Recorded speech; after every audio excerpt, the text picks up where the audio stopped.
11वीं सदी के उत्तर पश्चिम भारत में बसे वीरगढ़ राज्य पर जब इस्लामी आक्रांताओं का आक्रमण आसन्न हुआ तो महाराज सूरजदेव सिंह राठौड़, जो एक तेजस्वी राजपूत शासक थे, अपने 3 घनिष्ठ मित्रों आचार्य वरद शर्मा, ब्राह्मण राजगुरु, सेठ जयंतीलाल, वैश्य व्यापारी और भोलाराम शूद्र किसान के साथ मिलकर संकट का सामना करने की योजना बनाने लगे। चारों वर्ण के प्रतिनिधि होते हुए भी इनका उद्देश्य एक था: धर्म, संस्कृति और मातृभूमि की रक्षा। जब खबर आई कि आक्रांता ने सीमावर्ती गांवों में मंदिरों को तोड़ा, व्यापारियों को लूटा, किसानों की फसलें जलाईं और स्त्रियों पर अत्याचार किए, तो राज्य भय में डूब गया। महाराज सूरजदेव ने जहां अपनी सेना को तैयार किया, वहीं आचार्य वरद ने धार्मिक सभाएं आयोजित कर जनता में आस्था और साहस का संचार किया। आचार्य ने मंत्रों, शास्त्रों और पुराणों से प्रेरणा लेकर ये संदेश फैलाया: युद्ध केवल तलवार से नहीं, आत्मा की दृढ़ता से जीता जाता है। सेठ जयंतीलाल, जो वैश्य व्यापारी के प्रमुख थे, ने काफिले से लाया गया सारा अन्न, नमक, तेल, औषधियां और धन राजकोष को समर्पित कर दिया, ताकि सैनिकों और नागरिकों को लंबे युद्ध के दौरान कोई कष्ट न हो। उन्होंने व्यापारिक संपर्कों के माध्यम से पड़ोसी राज्यों से गुप्त रूप से रसद भेजने की व्यवस्था भी की। उनका व्यापार घाटे में गया, बेटा बंदी बना लिया गया, लेकिन वो कभी धर्म लाभ से बड़ा है कहकर पीछे नहीं हटे।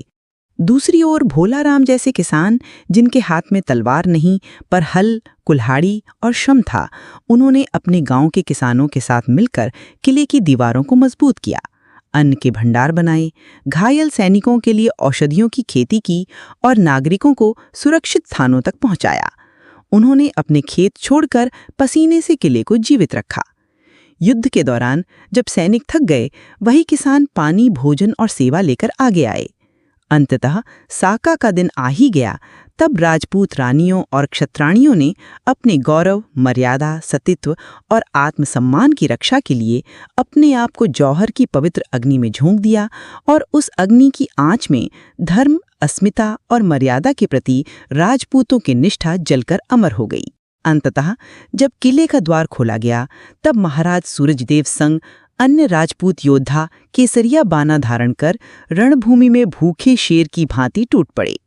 जहां जौहर का धुआं उन्हें रह रहकर वीर क्षत्राणियों के बलिदान की याद दिलाकर और खूंखार कर रहा था।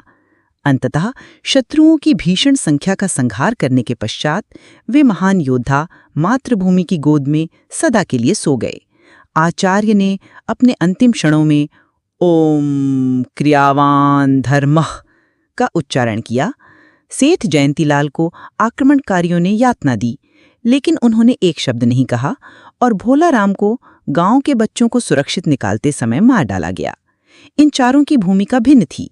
किसी ने तलवार चलाई, किसी ने मंत्र पढ़ा, किसी ने अन्न दिया, किसी ने दीवारें बनाई, पर लक्ष्य एक था: हम अलग नहीं हैं जब बात संस्कृति की हो। आज वीरगढ़ का नाम इतिहास में भले मिट गया हो, लेकिन जब भी भारत भूमि पर बलिदान की बात होती है तो वहां की मिट्टी ये कहती है कि जिस धर्म की रक्षा में चारों वर्ण एक साथ खड़े हों, उस पर कोई आक्रांता स्थायी नहीं रह सकता।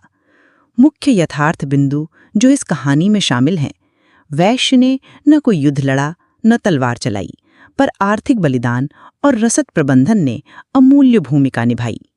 शूद्र किसान थे, उन्होंने अन्न, निर्माण, सेवा और रक्षा के माध्यम से त्याग किया। ब्राह्मण ने प्रेरणा, रणनीति और धार्मिक ऊर्जा दी। राजपूतों ने अंतिम श्वास तक युद्ध किया और रणभूमि में अपना शीश मातृभूमि को समर्पित कर दिया।